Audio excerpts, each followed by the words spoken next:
भक्तीची गंगा अखंडपणे पेलणारा आणि जगाचा संसार सावरण्यासाठी कायमस्वरूपी स्वतःला वाहून घेतलेला आदमापूरचे सद्गुरू संत बाळूमामा यांच्या चमत्काराच्या काही लीला आज आपण जाणून घेणार आहोत. नमस्कार मित्रो, मी संजय केलेदार.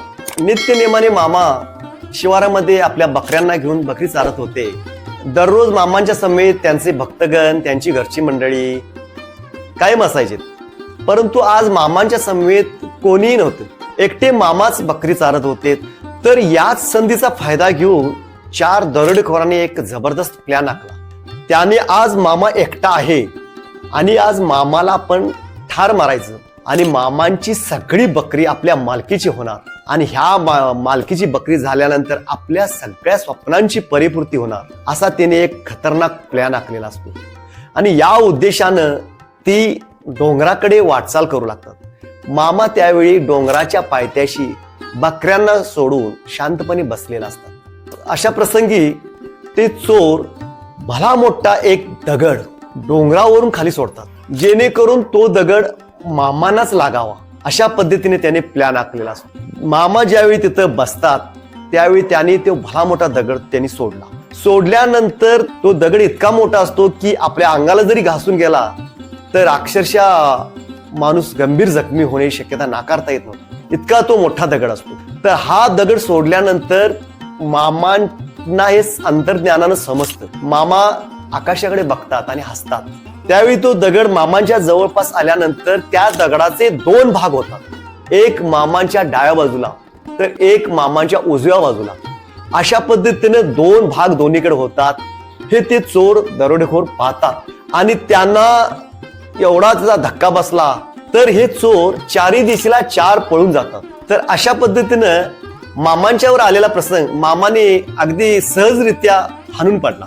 एकदा मामा आपल्या तळावरती चिलीम ओढत निवांत बसलेले होते. त्या काळी प्रथा अशी होती की मामांचे भक्तगण, मामांचा समाज परिवार हा मोठा असल्यामुळे कोणाचं लग्न झालं काय झालं तर मामांचा आशीर्वाद घ्यायचा या त्या काळी रीत होती. आणि या रीतिरिवाजाप्रमाणे एक नव दाम्पत्य मामांना भेटण्यासाठी येतं.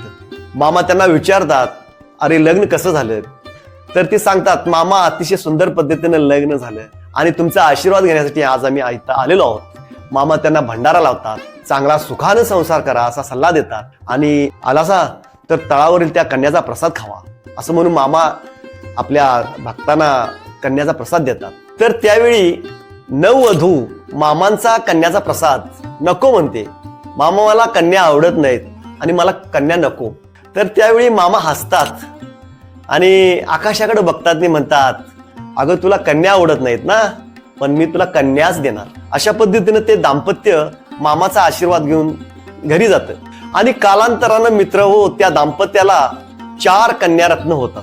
तर त्यावेळी जे मामा सहज बोलले ते त्यांच्या लक्षात आलं नाही. तर ते सहज बोललेलं कालांतरानं सत्यात उतरतं हे मामाच करू शकतात. एकदा पाटील आजारी पडले असतात. त्यांच्यावर त्यांनी बराच उपचार केला परंतु ते बरे काही झाले नाही. त्यावेळी ते गडी असं ठरवतात की मामांचा तळ बिद्री परिसरामध्ये आहे आणि आपण आमच्या मालकांना मामांच्याकडेच घेऊन जाऊ. मामा आमच्या मालकांना नक्की बरे करतील.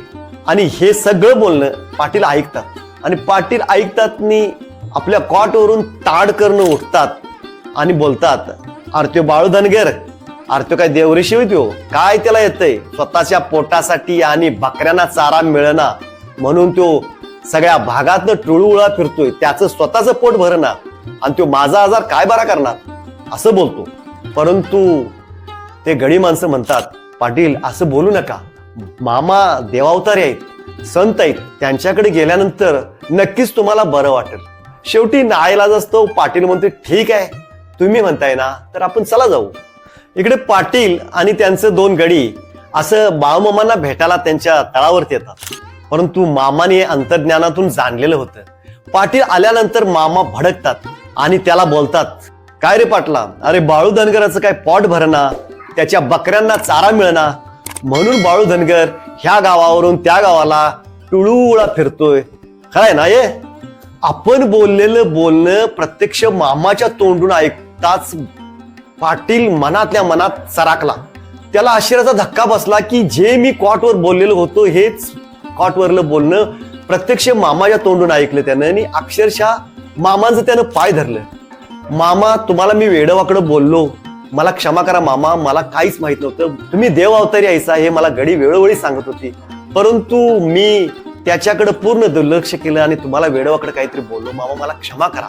त्यावर मामा शांत होतात आणि त्याला म्हणतात, हा घे भंडारा, परंतु या भंडाऱ्याचे नियम अतिशय कडक आहेत. जर या भंडाऱ्याचं कडक नियम तंतोतंत जर पाळलंस तर तू बरा होशील, नाहीतर तुझं कर्म तुझ्या संग. अशा पद्धतीनं त्या पाटलाला मामा भंडारा देतात आणि पाटील तिथून निघून जातो. तर मित्र हो, अशा या मामांच्या लीला. तर याच्या मामांच्या लीला तुम्हाला कशा वाटल्या नक्कीच कमेंट करा. धन्यवाद.